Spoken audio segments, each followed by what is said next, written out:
case study was conducted at the University of Mississippi investigating the muscle mass and architecture of Ray Williams.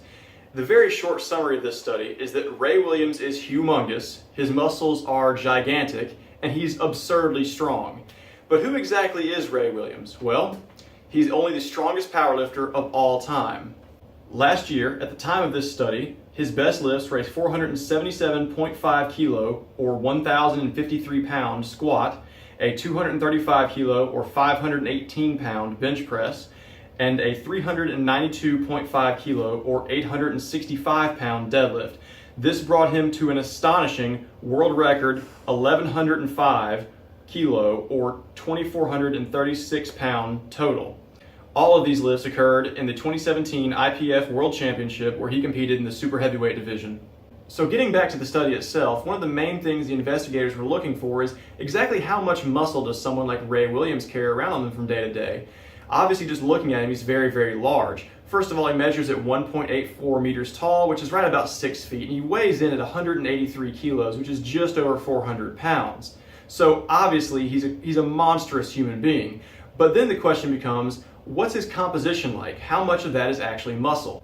And of course, these stats make him sound very large. However, they don't quite do him justice. When I saw him in person in 2016 at USAPL Raw Nationals, he quite literally looks like two people standing very close together. That's how big he is. So in this study, they wanted to investigate his composition. They used ultrasound to estimate his body fat percentage, his fat-free mass, and his total skeletal muscle mass.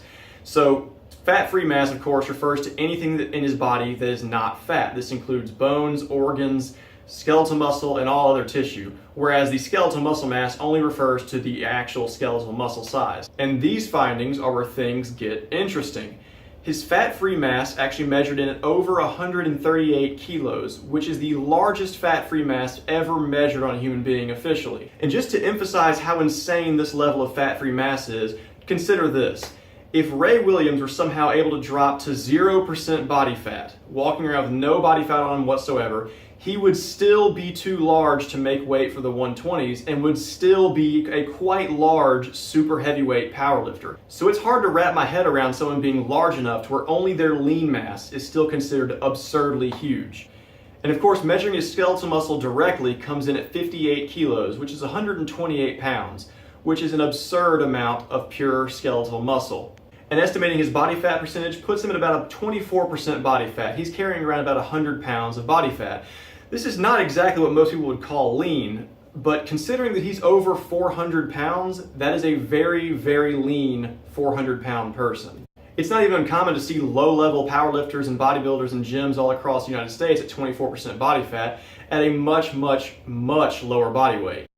And here in some of his Instagram pictures, you can clearly see that he is jacked beyond all reason. Even at this level of body fat, you can still clearly see that he's very, very muscular. I mean, look at the size of this guy's traps. I mean, he has traps on his traps. So the man with the highest ever squat has also the highest ever recorded fat-free mass.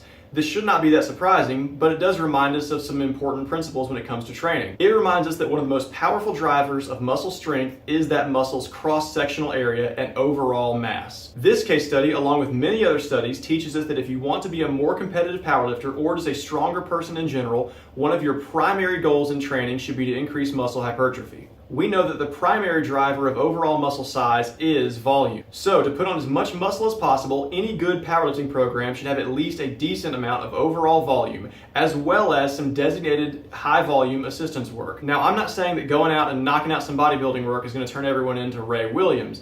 All I'm saying is that this case study, along with many other studies, contributes to the trend that overall strength is correlated with overall muscle size. Of course, developing a proper motor pattern and neural efficiency is extremely important in powerlifting, but beyond a certain point, the main driver of strength is muscle size. So take this video as a reminder to make hypertrophy one of your main training goals when it comes to increasing your strength. And as always, have a great dang day.